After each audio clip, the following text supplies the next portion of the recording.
On connaît tous cette image, n'est-ce pas? Le lever du soleil sur le lagon de Mayotte, les sons du marché qui s'éveillent, toute cette énergie, cette vie qui nous entoure. C'est une richesse incroyable, tout ce qu'on voit à l'extérieur. Mais qu'en est-il de notre monde intérieur, de notre esprit? On pense souvent, et c'est normal, à la santé de notre corps. On fait attention à ce qu'on mange, on essaye de bouger un peu. Mais la santé, en fait, c'est un tout. Alors, posons-nous la question. Et si prendre soin de son esprit était tout aussi vital que de prendre soin de son corps? Alors la santé mentale, qu'est-ce que c'est exactement? Eh bien c'est assez simple. C'est l'idée que notre bien-être psychologique fait partie de notre santé globale, exactement comme la santé physique. Ce n'est pas juste l'absence de maladie, non. C'est un état qui nous concerne absolument tous, chaque jour. Il faut vraiment voir ça comme une recherche d'équilibre permanente.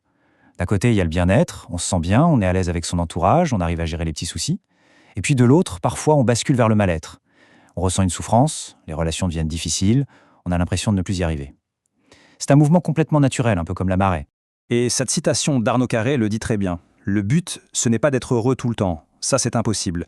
Le véritable enjeu, c'est d'avoir cet équilibre qui nous permet de tenir bon face aux difficultés de la vie. C'est ça la clé. C'est ce qu'on appelle la résilience. Et donc c'est tout à fait normal de traverser des vagues de stress, de tristesse ou juste une grosse fatigue mentale. La vie, ce n'est pas un lagon toujours calme, pour personne. Et c'est vraiment important de le reconnaître sans se juger. Qu'est-ce qui peut venir agiter notre mer intérieure? Eh bien, ça peut être plein de choses. Les petits tracas de tous les jours qui s'accumulent, ou des événements beaucoup plus forts, comme une rupture, la perte d'un travail, un deuil. Même l'ambiance générale, les crises, tout ça peut peser sur notre équilibre.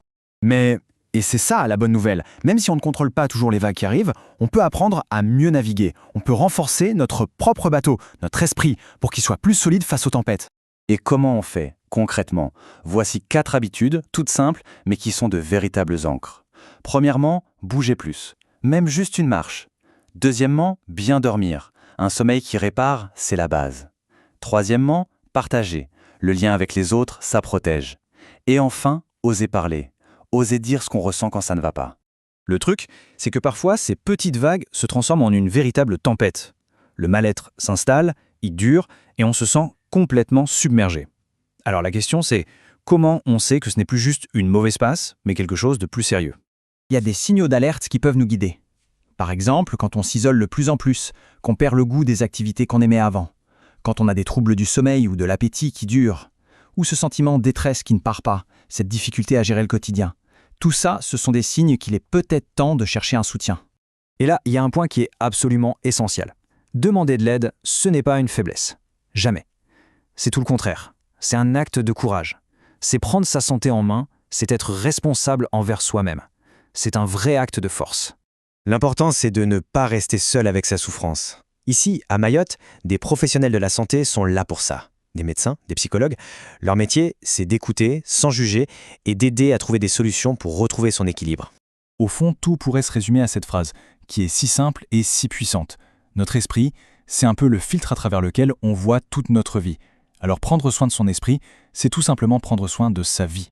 Alors si le ciel semble un peu sombre, il faut se souvenir qu'après la tempête, il y a toujours un nouvel horizon. La souffrance psychique, ce n'est pas une fatalité.